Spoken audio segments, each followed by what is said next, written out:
Hiya folks, thanks for tuning in.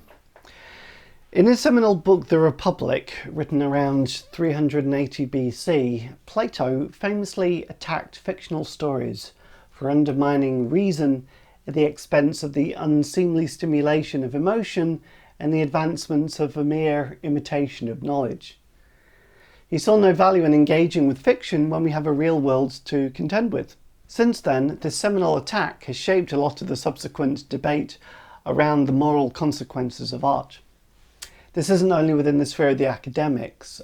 In popular culture, there have been concerns over pop songs, movies and video games for their sexual content, violence, misogyny and so on. So today then, let's take a look at art and ethics. The primary resource for this clip comes from a chapter by the influential aesthetician Berys Gaut in the Routledge Companion to Aesthetics, so I'll leave a link in the description. The issue of how art relates to ethics generates several distinct questions. One, which is the most overtly posed by contemporary popular debate, is this: does exposure to works of art that are ethically suspect because of their advocacy of violence, sexism and so on tend to morally corrupt their audiences? So for example, if you routinely play video games and watch horror movies or pornography, does this make you more violent or depraved?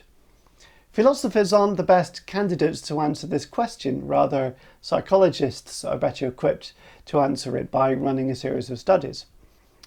A second question concerns censorship. Do the ethical flaws of certain works of art justify their suppression? Also a worthy question, but it won't be the focus of this clip. The third question, which is the one I'll spend most time addressing, is this: are ethical flaws in a work of art also aesthetic flaws? In other words, if a work of art manifests ethically reprehensible attitudes, does this reduce its merit as a work of art? The most commonly cited example when engaging this question is Leni Riefenstahl's Triumph of the Will, an enthusiastic account of the 1934 Nuremberg Nazi Party rally. It's generally regarded as a well-made film and also a step forward for women filmmakers, but is Nazi propaganda. So, is this film aesthetically flawed because of its advocacy of Hitler's cause? Does its message make it a lesser work of art or all-out bad art? Or is the moral integrity irrelevant to its merits as a work of art? Conversely, you can also ask whether a morally good work of art is better still because it puts forward a good message, such as protecting the planet or supporting minorities and the underprivileged. What we're going to look at in this clip then is three plausible contending answers to this question. The first answer lies in a position called autonomism, which suggests that ethical assessment is irrelevant to aesthetic assessment. In other words, an ethical flaw or merit in a work of art is never an aesthetic flaw or merit. If a work of art has an immoral message, that doesn't make it a bad work of art. The ethical flaws are autonomous from any aesthetic flaws that the artwork might possess. The other two views claim that ethical flaws or merits are relevant to aesthetic assessment, but they differ as to how the ethical and aesthetic connect with one another. Moralism suggests that works of art are always aesthetically compromised in virtue of their ethical flaws. Contextualism suggests that works of art are sometimes aesthetically compromised in virtue of their ethical flaws, but are sometimes aesthetically good in virtue of their ethical flaws. So this clip is going to look at these three positions in more detail. First then, let's think about autonomism. An extreme version of autonomism would hold that it makes no sense to morally evaluate works of art. In the same way, it makes no sense to morally evaluate numbers. There are artworks which arguably cannot be evaluated morally, such as instrumental music. However, this position could be critiqued on the grounds that works of art, such as Triumph of the Will, express views which one may feel compelled to evaluate morally. Indeed, many works of art, especially narrative ones, are made so as to engage our moral judgments. We can take a more moderate autonomist position then. One might say that works of art can be morally evaluated, but their ethical flaws are not aesthetic flaws. The way I like to put it is that the moral integrity of a work of art and the aesthetic value can run concurrently alongside one another, but remain separate. So a morally bad work of art can still be good, or conversely, a morally good work of art can still be aesthetically bad. When it seems that ethical flaws in artworks are aesthetically relevant, it is due to the way in which these morally problematic ideas are expressed. For example, the autonomist aesthetician Monroe Beardsley discusses the poet Ezra Pound's Cantos, a long and incomplete poem, which features anti-Semitic passages. Beardsley suggests that the only reason those passages are aesthetically flawed is because they express anti-Semitism in a cheap and vulgar, insensitive and imperceptive way. In other words, it is not the anti-Semitism itself that makes the work aesthetically flawed, but the fact those opinions are poorly expressed. So it is the manner of expression that matters aesthetically, not the morality of the attitudes themselves. You could say something similar about racist jokes. Usually, people who think up racist jokes aren't very bright, hence the jokes themselves aren't funny or witty. But according to the autonomist position, it's not the racism itself that makes them unfunny, it's the lack of wit. Autonomists are quick to point out that there are a variety of features beyond moral merits that need to be factored in, such as beauty, harmony and wholeness, profundity, technical achievements, and so on. All of these are features which have no necessary relation to morality. At the same time, the moral and thematic dimension sometimes feeds into aesthetic properties. When one appreciates Picasso's Guernica, for example, it's not just the way lines and colours are used, but the way in which Picasso uses cubist fragmentation to convey something of the horrors of war. The aesthetic details and the moral message, then, are intrinsically linked in this instance. So a challenge to the autonomist position is that the ethical stance of a work of art cannot always be set aside when its moral message is core to the reason for its existence. Like Guernica, many, though not all, artists exhibit ethical intentions in their work.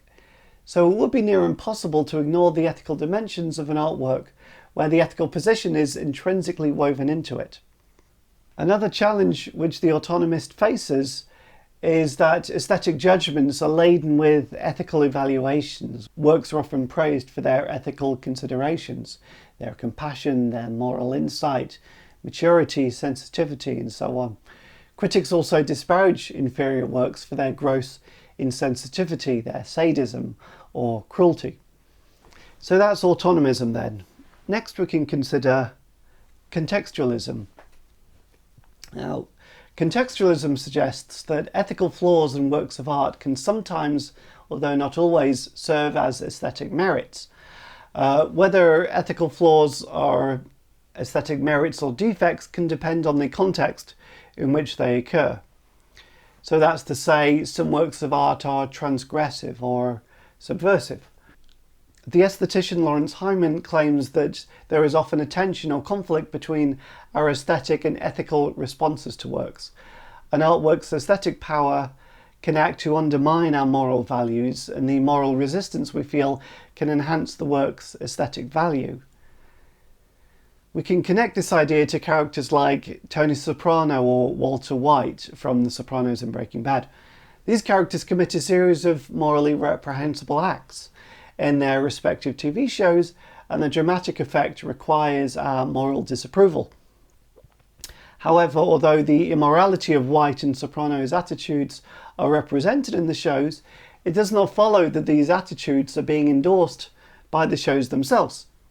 Ethically good stories can represent immoral characters, even if they compel us to question some of our own moral attitudes. However, immoral attitudes can be embraced by an artwork. In this instance, we can say that this is hardly an artistic merit. Triumph of the Will embraces Nazis. Or for another example, the Marquis de Sade's enthusiastic endorsement of sexual torture, for example, gives you reason to be revolted, not aesthetically enraptured.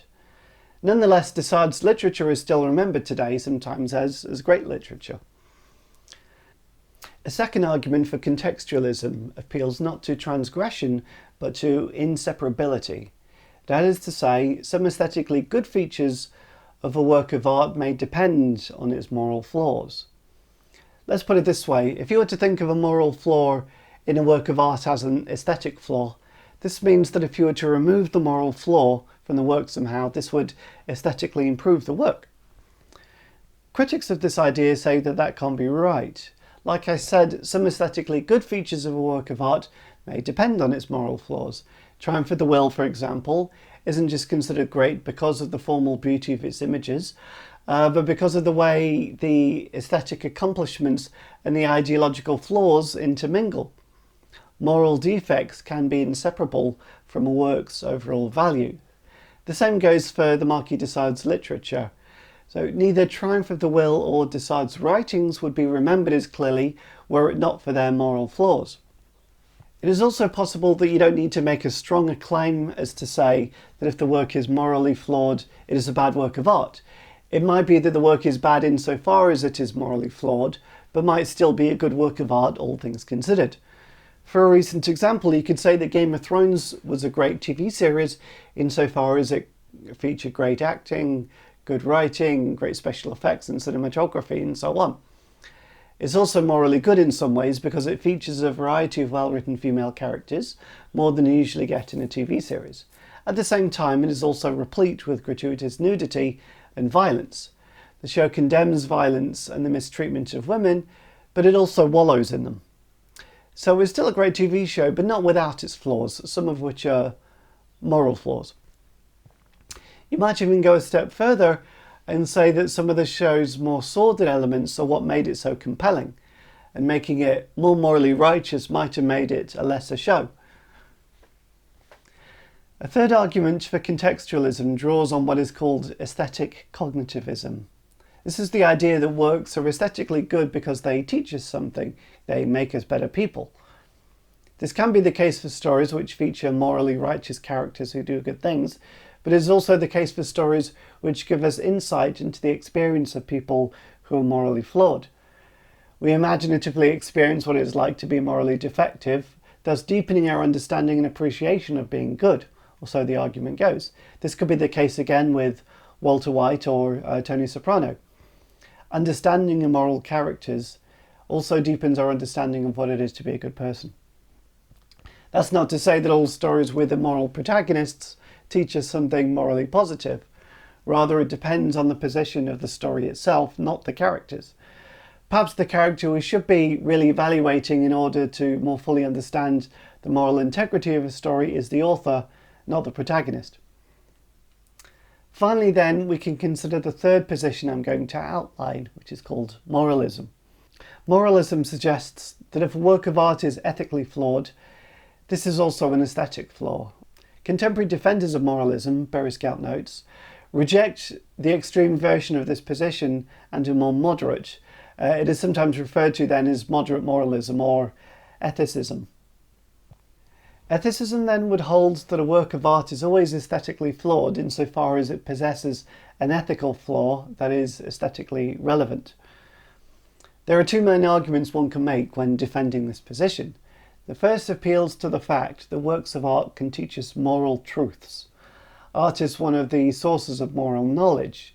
Many literary works, including those of Dostoevsky and Shakespeare, convey important moral insights. To make this argument work, however, it's not enough to show that art can educate us morally. One also has to show that its capacity to teach us is an aesthetic merit. One way of doing this would be by suggesting that moral content is essentially connected with the aesthetic features of the artwork itself. When moral insights are conveyed in rich and detailed descriptions of characters and situations in a story, they achieve aesthetic relevance. When this happens, the artwork might be praised as profound, insightful, or wise. A second defence of ethicism goes back to the 18th century Scottish philosopher David Hume, who suggests that when works manifest attitudes, they do so by inviting their audiences to have certain responses. De Sade's story Juliet manifests its sadistic attitudes by inviting readers to respond erotically toward and be amused by the scenes of sexual torture that it depicts.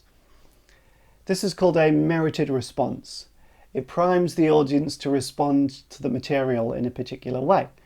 Some stories may prime the audience to look at scenes sadistically, as in the case of Desart, while others invite viewers to open up their hearts and be more compassionate. At the end of the movie Casablanca, where Humphrey Bogart's character tells Ingrid Bergman to board the plane to Lisbon, an admiration for Bogart's selflessness is merited. He tells the love of his life to leave because there are forces at play which are bigger than his own emotional needs. Responses that works prescribe are not always merited if they are poorly executed, however.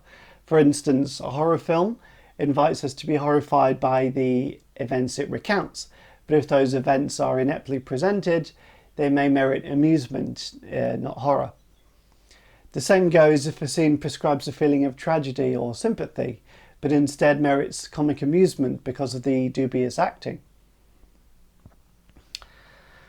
Let's think of this from an ethical position. If someone tells a racist joke and it isn't funny, you might respond by being irritated or offended. Indeed, a response of amusement at a racist joke might be unmerited because it is unethical. Racism isn't funny, it's immoral and offensive. If an artwork prescribes responses that it does not merit, then that is an aesthetic failure in the work. Tragedies that do not merit fear and pity, horror films that do not merit horror, comedies that do not merit amusement, and so on, all fail aesthetically. So, if an ethical flaw prohibits an artwork from meriting its prescribed response, this is an aesthetic failure. To put this another way, an ethical flaw in a work of art might prevent the artwork from creating the kind of effect it is trying to accomplish. In this instance, the ethical flaw becomes an aesthetic flaw. One possible response to this defense of ethicism is that it is still possible for people to be amused, for example, by offensive jokes. In other words, just because a joke is racist or sexist, that doesn't necessarily mean it isn't funny if it's a well-conceived joke. So what the moderate moralist says isn't that it's wrong to be amused by an offensive joke, but that offensive jokes by their very nature cannot be funny because of their moral shortcomings. But this surely can't be the case. Racist jokes are funny to racist people. Offensive jokes, if they're good, can elicit a guilty pleasure even in people who aren't racist or sexist. Most of us know what it's like to laugh at something when we know we probably shouldn't.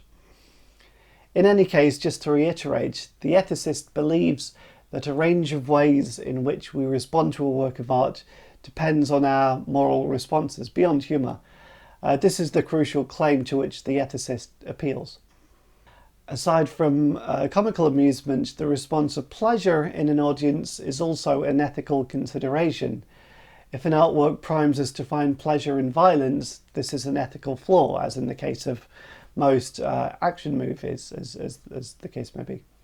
Or, again, Marquis de Sade's sexual violence, if we're being primed to find pleasure in enjoying that, then you could say this is an ethical flaw in the work of art.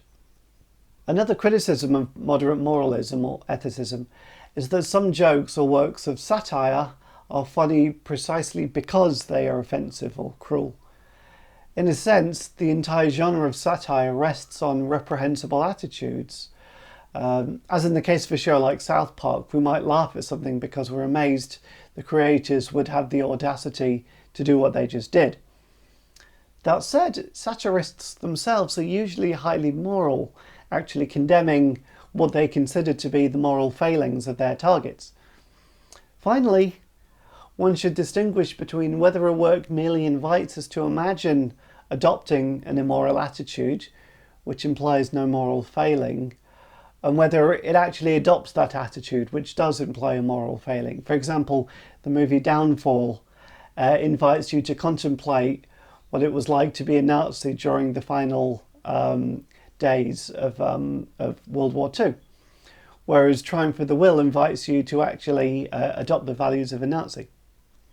Okay, so wrapping up then, just to revisit the main ideas when looking at art and ethics. Autonomism suggests that ethical assessment is irrelevant to aesthetic assessment. Moralism suggests that works of art are always aesthetically bad in virtue of their ethical flaws.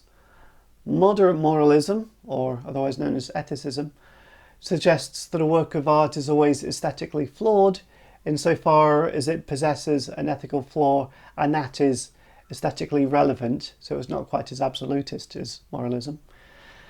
And finally, contextualism suggests that depending on the context, ethical flaws in works of art can sometimes serve as aesthetic merits.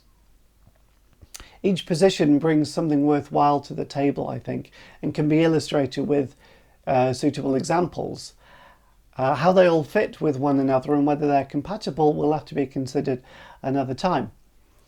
So that's it for this week. Thanks for watching. Feel free to like, comment and subscribe, and I will see you next time.